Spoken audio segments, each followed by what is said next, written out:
Vamos a compartir una palabra muy importante. Es una historia que está en la Biblia, muy conocida por la iglesia cristiana, y es uno de los clásicos, le llaman así, la historia o la parábola del hijo pródigo. Le hago una pregunta. Yo sé que usted ha leído muchas veces este pasaje de la Biblia. ¿Quién es el personaje principal de esta parábola? Una vez más, en la parábola del hijo pródigo, que está en el texto que hemos leído, ¿quién es el personaje principal? ¿El hijo pródigo? Quiero discusionarle, y no es el hijo pródigo, es el padre. Porque en la vida hay muchos hijos y solo hay un padre. Y efectivamente, Jesús, cuando escribe esta parábola, va dirigida hacia los fariseos y escribas que en el versículo 1 quieren abordarlo. Ya hemos visto dos parábolas anteriores, la oveja perdida y la moneda perdida. Y Jesús quiere hablarle en ese momento a ese grupo de fariseos, de religiosos, que le criticaban el que por qué convivía con pecadores.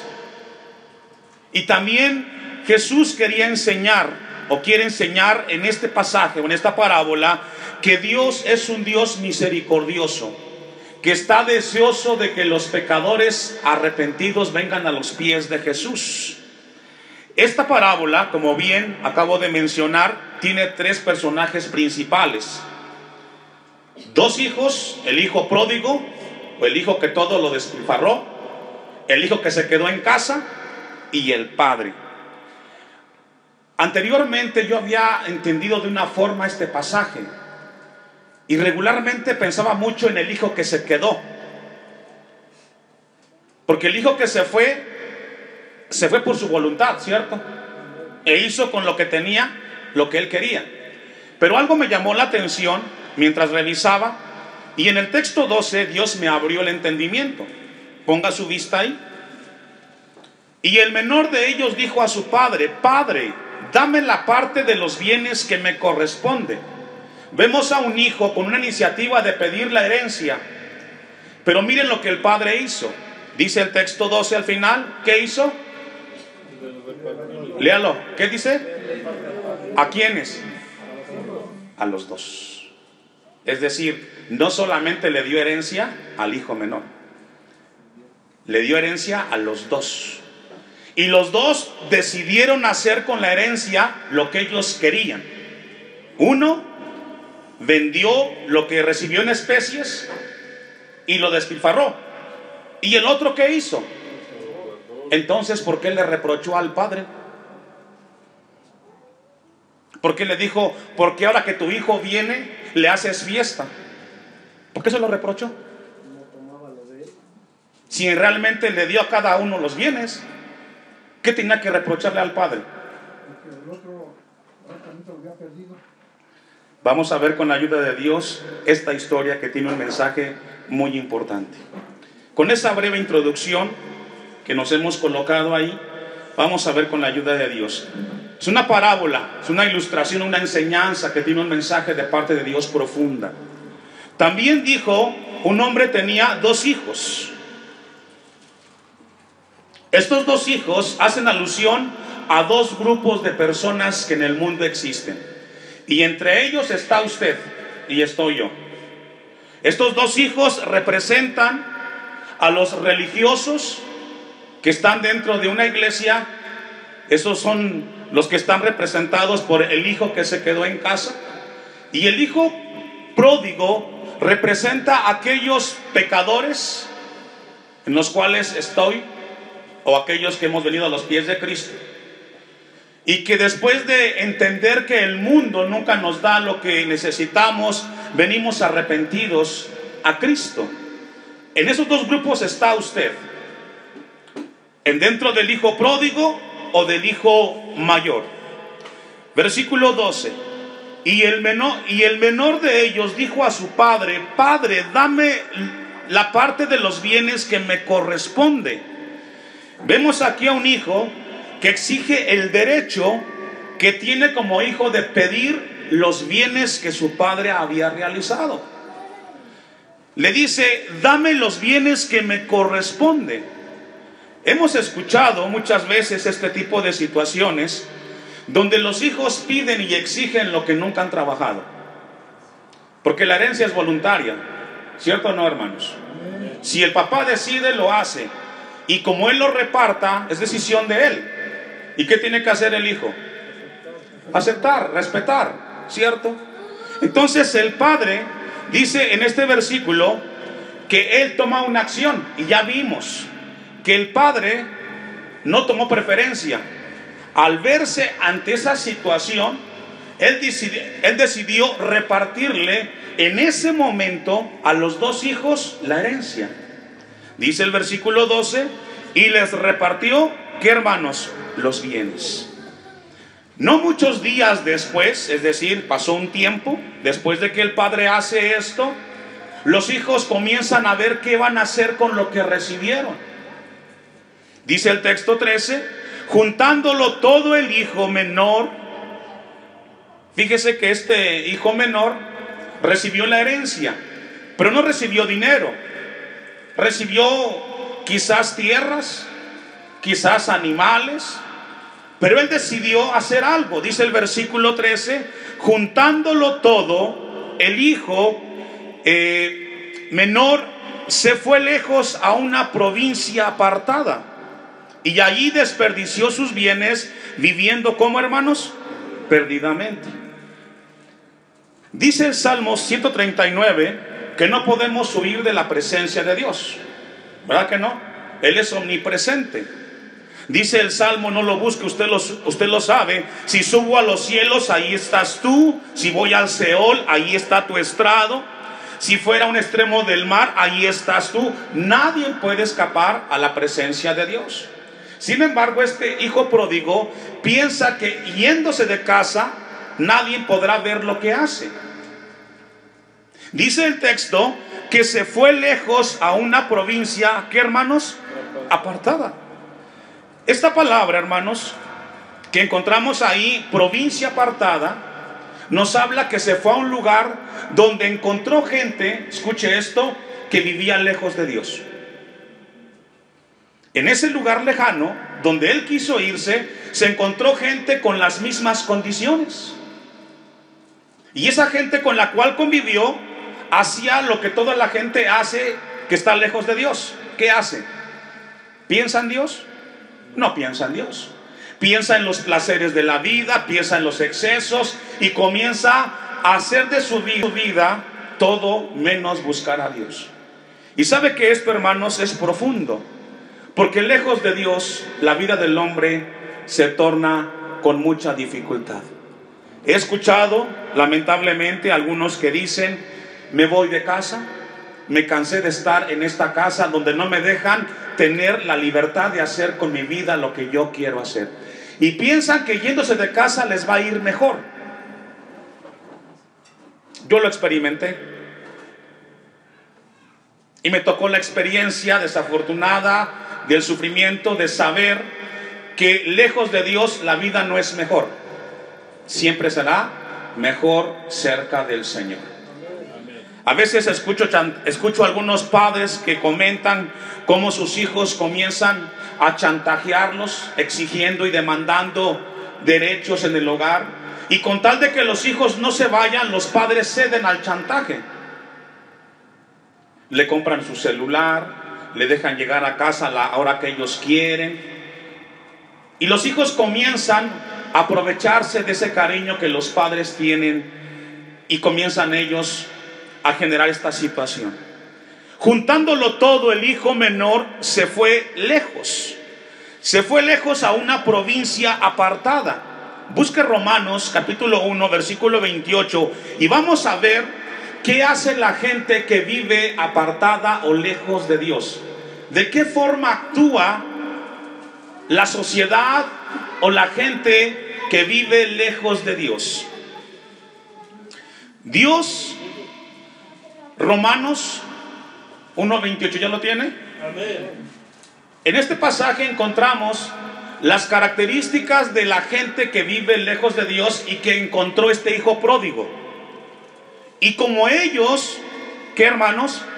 No aprobaron tener en cuenta a Dios. Hasta ahí. Esta gente que vive lejos de Dios, en la cual buscó este hijo pródigo, no tienen en cuenta a Dios. ¿En qué? En sus decisiones. La gente que está lejos de Dios no le interesa lo que Dios dice en relación a la familia. No toma en cuenta a Dios en su relación matrimonial. No toma en cuenta a Dios en su vida de negocios. No toma en cuenta a Dios en nada. Y ahí estaba el hijo pródigo, rodeado de gente que no le interesa a Dios para lo más mínimo. Yo escuchaba y leía un pasaje mientras estudiaba esto de un matrimonio que tenía un problema con su hijo, y le decían al hijo: hijo, pídele a Dios antes de que decidas qué vas a hacer. Y el hijo le contesta y le dice: es que Dios está muy ocupado en el cielo, no le importa lo que yo vivo aquí en la tierra. Y los padres le dijeron: no, hijo, antes de que decidas, ponte a orar y pídele a Dios dirección. Dios está muy ocupado en el cielo, no le interesa lo que pasa en la tierra. Y así piensan muchos. ¿Para qué tomar en cuenta a Dios? Pero los resultados los vemos con el tiempo. Entonces, como esta gente que vive lejos de Dios no toma en cuenta a Dios, Dios actúa. Dice el texto: y Dios los entregó a una mente, ¿qué, hermanos? Reprobada. Si tú no tomas en cuenta a Dios en tu vida, en tu matrimonio, con tus hijos y en tu negocio, Dios te dice: ¿eso quieres? Eso tienes. Dios nos dio el libre albedrío, el derecho de decidir lo bueno y lo malo. Tú tienes el derecho de decidir lo que tú quieras hacer, porque Dios te lo ha dado. Pero las consecuencias tú las enfrentas. ¿Escuchó eso? Las consecuencias tú las vas a cosechar. Si tú no quieres tomar en cuenta a Dios, Dios te dice: bueno, ¿quieres eso? Te voy a dejar ahí para hacer cosas que no convienen. Entonces Dios, esa palabra que encontramos ahí, entregó, donde dice que Dios los entregó una mente reprobada, significa en el griego que Dios los abandonó. Dios los abandonó, los dejó.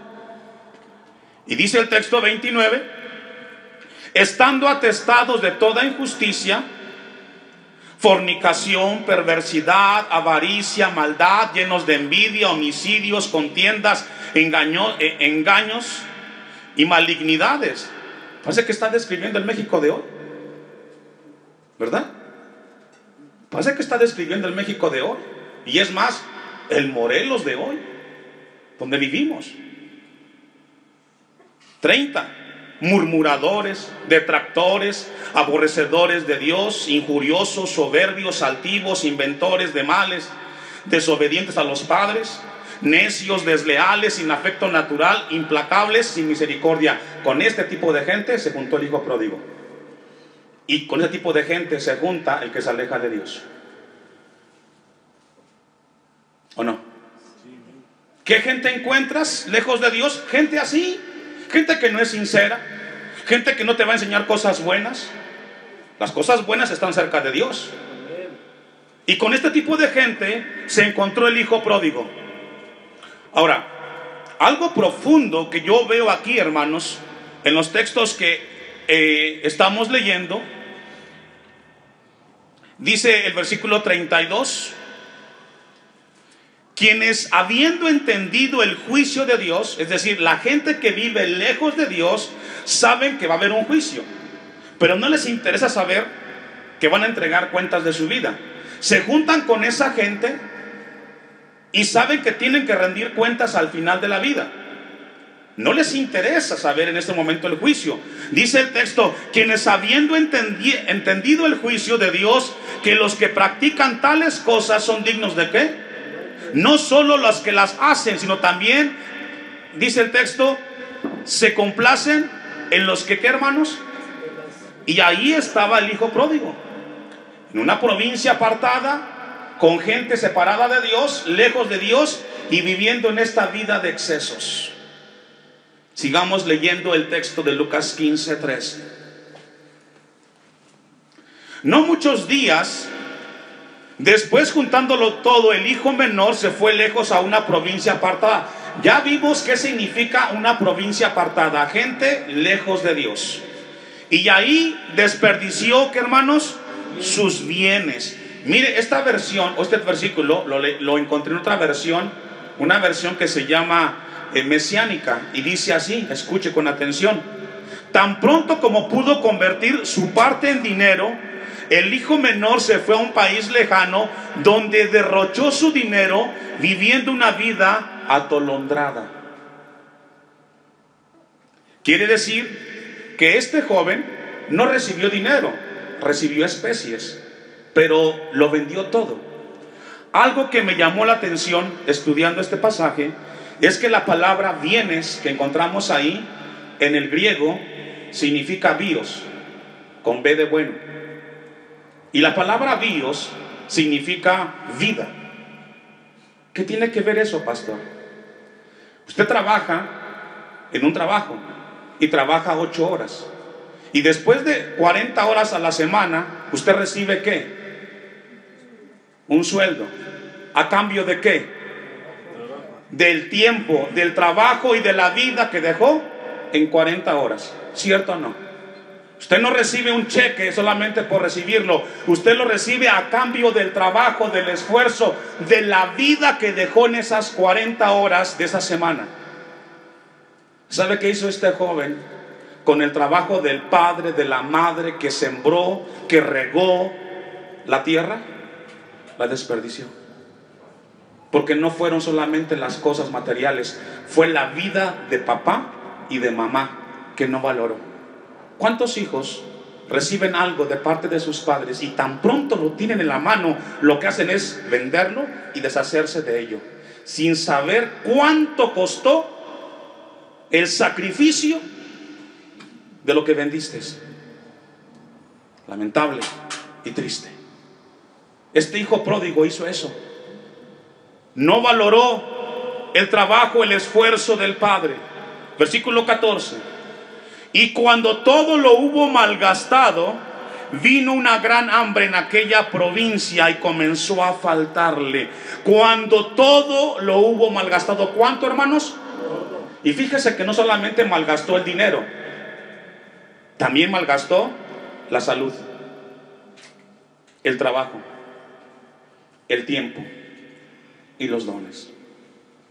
¿Sabe que a usted y a mí Dios nos ha repartido una herencia? Y nos ha dado la libertad de hacer lo que querramos con la herencia. La herencia que Dios nos ha dado a usted y a mí es la vida, es el tiempo y es la familia. ¿Qué has hecho con el tiempo que Dios te ha dado de vida? ¿Qué has hecho? ¿Qué has hecho con el talento que Dios te ha dado? ¿Qué has hecho con los hijos que Dios te ha dado? Te dio la libertad de decidir entre lo bueno y lo malo, y tú has decidido hasta el día de hoy qué hacer con esa herencia. ¿Qué hemos hecho, hermanos? ¿Qué hemos hecho con lo que Dios nos ha dado? Nos ha dado el tiempo, y el tiempo, en lugar de invertirlo en la casa de Dios, el día del Señor la gente lo invierte fuera, como el hijo pródigo. Es mi tiempo, es mi familia, es mi negocio. ¿Y sabe qué? Estamos como el hijo pródigo, no valorando que el tiempo que pasa y que no aprovechamos es un tiempo que no se recupera. ¿Escuchó eso?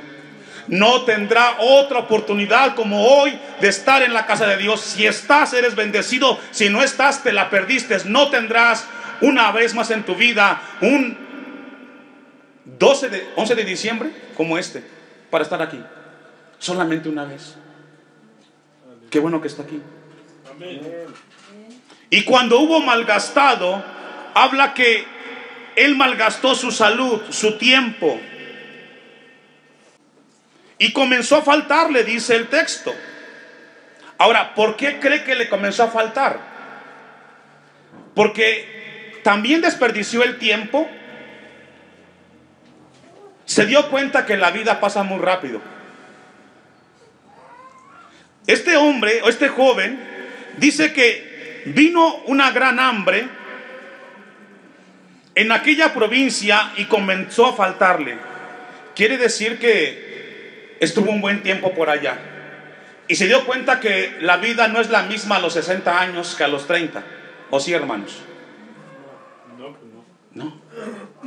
Y sabe que he visto muchos casos de gente que se va al mundo queriendo vivir su vida libremente y después de 60, 70 años se dan cuenta que se equivocaron y regresan. Algunos que Dios les permite. Pero este hombre comenzó a darse cuenta que perdió la salud,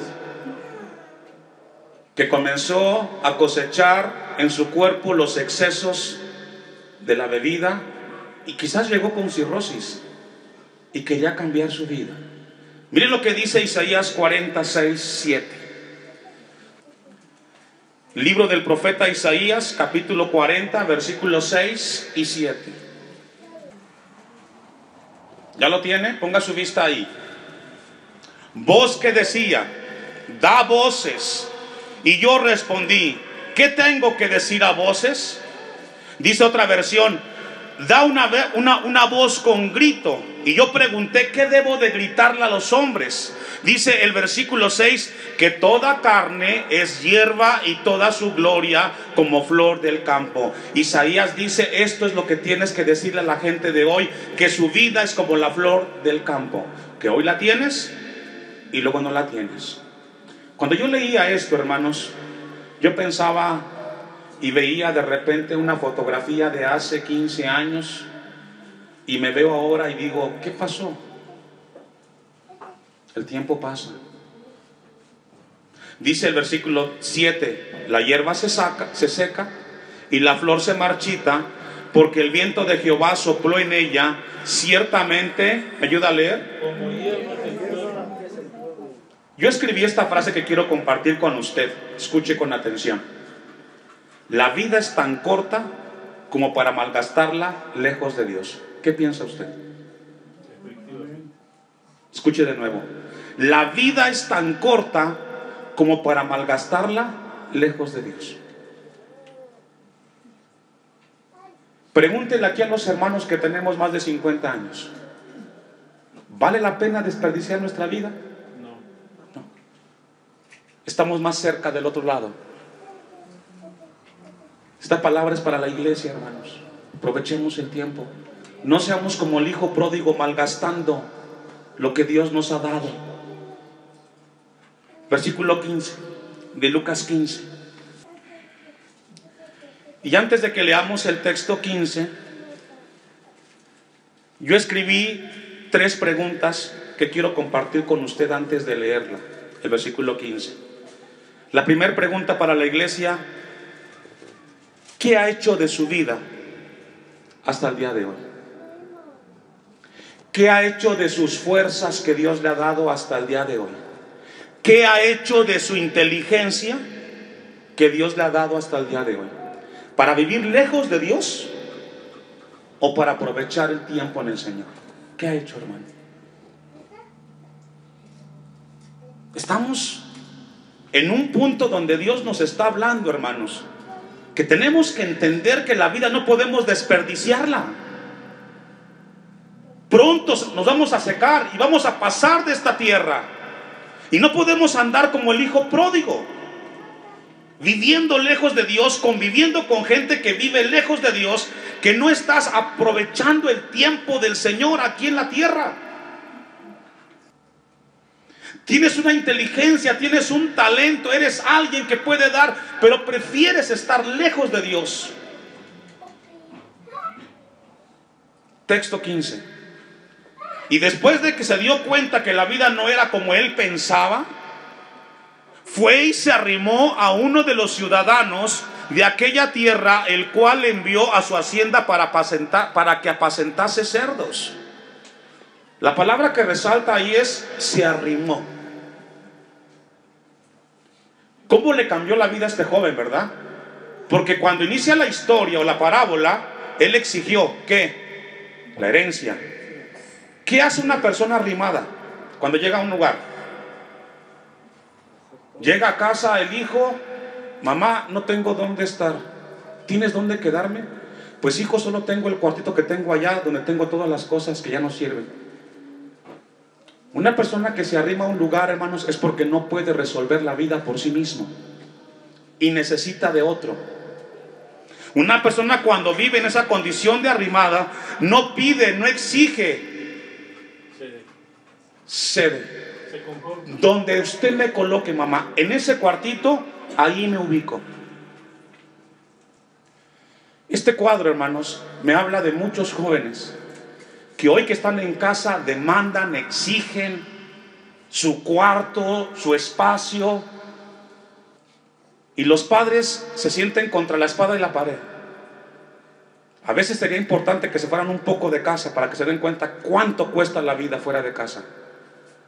Y te das cuenta que tienes un palacio en tu casa y que nadie te va a cuidar como tu papá y tu mamá. Pero si quieres ir como el hijo pródigo, que Dios tenga misericordia de ti. Se arrimó a uno de los ciudadanos de aquella tierra, el cual le envió a su hacienda para que apacentase, ¿qué, hermanos? Para los judíos, los cerdos eran un animal inmundo que representaba el pecado. Versículo 16. Y deseaba llenar su vientre de algarrobas, para que entienda, quelites o nabos o alfalfa. Y deseaba llenar su vientre de algarrobas, deseaba comer los quelites y los nabos que los cerdos comían. Pero cuando estaba en casa no quería nada de eso. Pero cuando vives lejos de Dios, hasta eso deseas. Hasta eso deseas. ¿Estás en casa y no te gusta lo que te sirven? ¿No estás conforme? Yo no quiero esto, mamá, no me gusta. Dáselo a otro. Este joven, hasta lo que comían los animales, deseaba comer. ¿Y qué cree? Ni eso le dieron. Dice el versículo: y deseaba llenar su vientre de algarrobas que comían los cerdos. ¿Pero qué? Esa es la vida lejos de Dios, hermano. Es triste. Lo que este joven representa nos habla de una vida lejos de Dios. Vamos a avanzar, versículo 17. Y volviendo en sí, es decir, después de sufrir tanto, él tuvo que recapacitar. Volver en sí, escuche esto, significa recapacitar, significa reflexionar en la decisión. Y yo me puedo imaginar a este hijo pródigo viéndose en el espejo y diciendo: ¿qué has hecho con tu vida? ¿Qué has hecho? Estás viejo, sin salud, sin familia, solo. ¿Qué has hecho con la vida que Dios te dio? Y me lo puedo imaginar reprochándose. También volviendo en sí significa tomando conciencia. ¿Sabe que hoy es un día para tomar conciencia de qué estamos haciendo con lo que Dios nos ha dado, hermano? Hoy es un día para tomar conciencia con seriedad, de volver en sí y darnos cuenta que esa decisión de vivir lejos de Dios no nos está dando nada bueno. Imagínese este joven a los 70 años recapacitando. No tienes que llegar a viejo para recapacitar. Hoy Dios te habla para que lo hagas. Y es tiempo de que volvamos en sí. ¿Qué estamos haciendo, hermanos, con nuestra relación? Es tiempo de recapacitar esta mañana, hermano. Volviendo en sí, dijo: ¿cuántos jornaleros en casa de mi padre tienen abundancia de pan y yo aquí perezco de hambre? Me levantaré e iré a mi padre. Pero esa reflexión de levantarme e ir a mi padre no es regresar con las mismas condiciones. Yo me hacía una pregunta cuando llegué aquí: ¿por qué el padre no detuvo al hijo cuando le dijo: me voy? ¿Por qué? ¿Sabe por qué? Porque cuando un hijo decide irse de casa, cuando un hijo determina en su corazón decir: voy a hacer esto, no hay fuerza humana que lo detenga. Pero pastor, usted no sabe que es mi hijo. Si usted lo detiene en ese momento, le va a hacer la vida de cuadritos. ¿Quieres irte? Esta es la puerta. ¿Quieres el mundo? Vete al mundo. Como pastor a mí me lo han dicho. Pastor, ya no voy a su iglesia. Antes me preocupaba. Hoy le digo, esta es la puerta. ¿Te quieres ir? Vete. ¿Pensarás que en otro lugar va a estar mejor que aquí? Adelante, toma la decisión. No hay iglesia perfecta. No hay familia perfecta. ¿O sí? ¿Te quieres ir? Adelante. Si te quedas, recibe del Señor. ¿Cuántos dicen amén? Por eso el Padre no lo detuvo. Sabía que no había fuerza humana que lo detuviera. Lo dejó para que se diera cuenta que la libertad que él quería no era como él pensaba. Me levantaré e iré a mi padre y le diré: Padre, he pecado. ¿Contra quién? Contra el cielo y contra ti. Cuando tú tomas una decisión fuera de la voluntad de Dios, al primero que ofendes es a Dios y luego a tu familia. Y si te arrepientes, este es el orden: pídele a Dios perdón y luego ¿a quién? A tu familia, tu esposa, tu esposo, tus hijos, tus vecinos. Ese es el orden. Hace un tiempo me decía una persona: pastor, ¿por qué Dios me tiene en este cuadro? Venía con problemas en los pulmones, cáncer. ¿Por qué estoy así, pastor? Y le dije yo: ¿cómo fue tu vida de joven? No, pues fumaba, tomaba. Bueno, esa es la respuesta. Dios te perdonó, pero el que fumó el cigarro fuiste tú, y tu cuerpo tiene las consecuencias. Dios nos perdona, pero ahí están las consecuencias. Avanzamos. Texto 19. Ya no soy digno de ser llamado tu hijo, hazme como uno de tus jornaleros. Y levantándose, vino a su padre, y cuando aún estaba de lejos, lo vio su padre, y fue movido a misericordia, y corrió y se echó sobre su cuello y lo besó. Qué escena tan hermosa, hermano. ¿Sabe que Dios puede perdonar tu pecado el día de hoy? Cualquiera que sea tu pecado, hoy Dios lo puede perdonar. Si vienes en arrepentimiento y fe, hoy Dios puede perdonar tus pecados. Es tiempo que reflexiones. No desperdiciemos más el tiempo en la vida. Vengamos a Cristo, que siempre será amplio en perdonar nuestros pecados.